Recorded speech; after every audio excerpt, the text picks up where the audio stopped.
उन्होंने कांग्रेस के लिए गाना गाने से मना किया। इस एक गुना के लिए आकाशवाणी पर किशोर कुमार के सभी गानों को प्रतिबंधित कर दिया गया।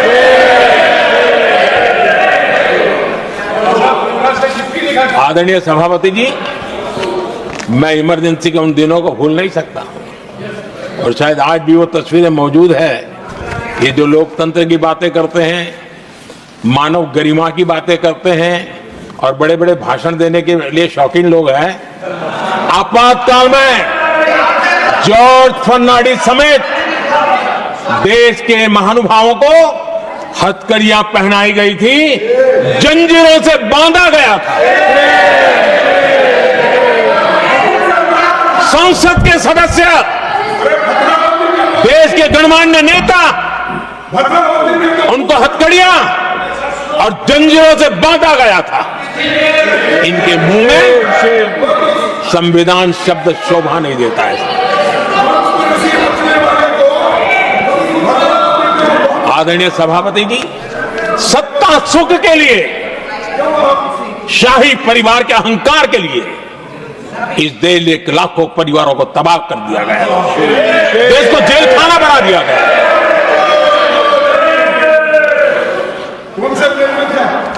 बहुत लंबा संघर्ष चला। ये अपने आप को बहुत बड़ा तीसमार खा मारने वालों को जनता जनार्दन की ताकत को स्वीकार करना पड़ा, घुटने टेकने पड़े और देश में जनता जनार्दन के सामर्थ्य से इमरजेंसी हटी। ये भारत के लोगों की रगों में जो लोकतंत्र है ना, उसी का परिणाम था। हमारे माननीय खड़गे जी आपके सामने बढ़िया बढ़िया शेर सुनाते रहते हैं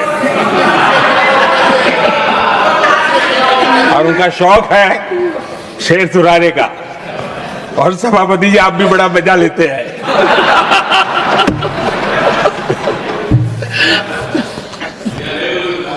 एक शेर मैंने भी कहीं पढ़ा था,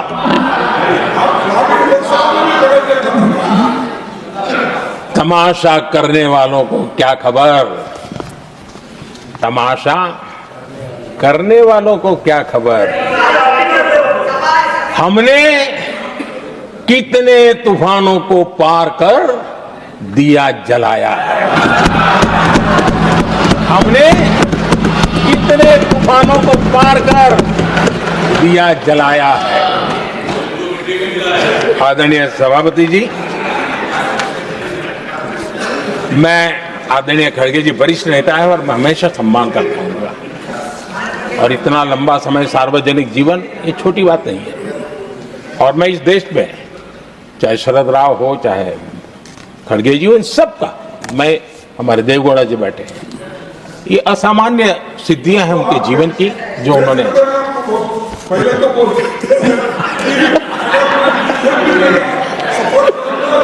ऐसा है खड़गे जी, आपको आपके घर में तो ये बातें सुनने को नहीं मिलेगी, नहीं बता दिया।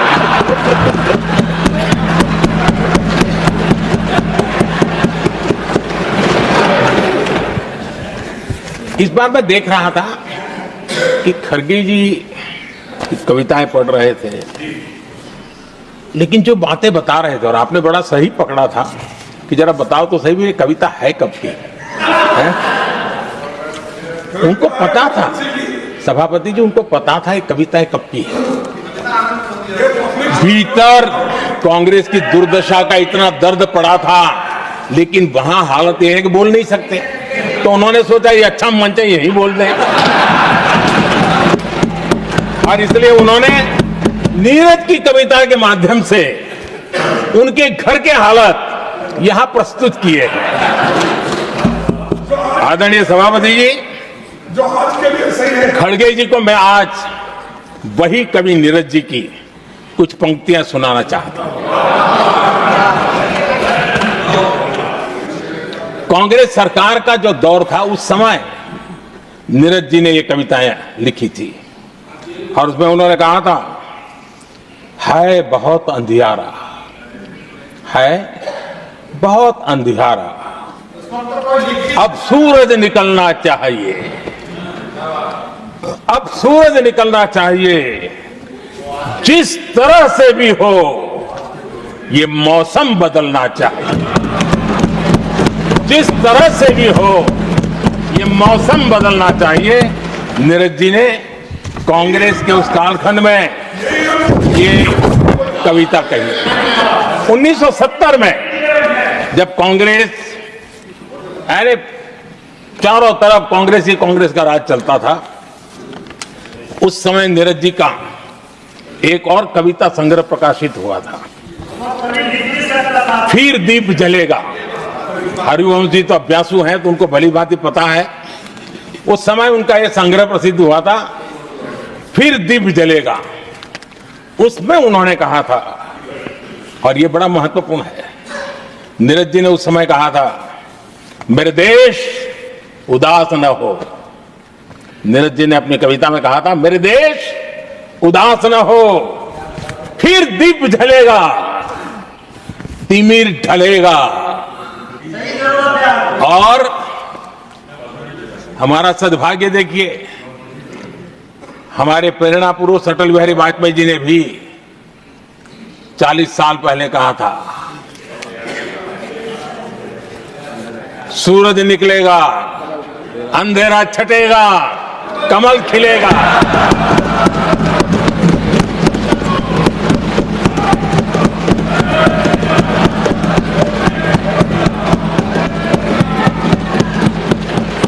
आदरणीय नीरज जी ने कहा था, जब तक कांग्रेस का सूरज चमकता रहा, देश ऐसा ही अंधेरे में रहता रहा।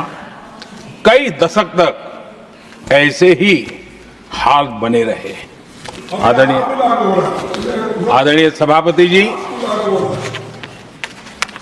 गरीबों को शक्ति देने के लिए, गरीबों के सशक्तिकरण के लिए जितना काम हमारे कार्यकाल में हुआ है, हमारी सरकार के द्वारा हुआ है, इतना पहले कभी नहीं हुआ। गरीबों का सशक्तिकरण और गरीब ही गरीबी को परास्त करे, उस दिशा में हमने योजनाओं को आकार दिया। और मुझे मेरे देश के गरीबों पर भरोसा है, उनके सामर्थ्य में भरोसा है। अगर अवसर मिल जाए ना तो वो हर चुनौतियों को पार कर सकता है। और गरीब ने करके दिखाया, योजनाओं का लाभ लेते हुए, अवसरों का फायदा उठाते हुए, सशक्तिकरण के माध्यम से 25 करोड़ गरीबी को परास्त करने में सफल हुए। 25 करोड़ लोगों को गरीबी से बाहर निकालना ये हमारे लिए गर्व का विषय है कि हमने एक बहुत बड़ा काम किया है।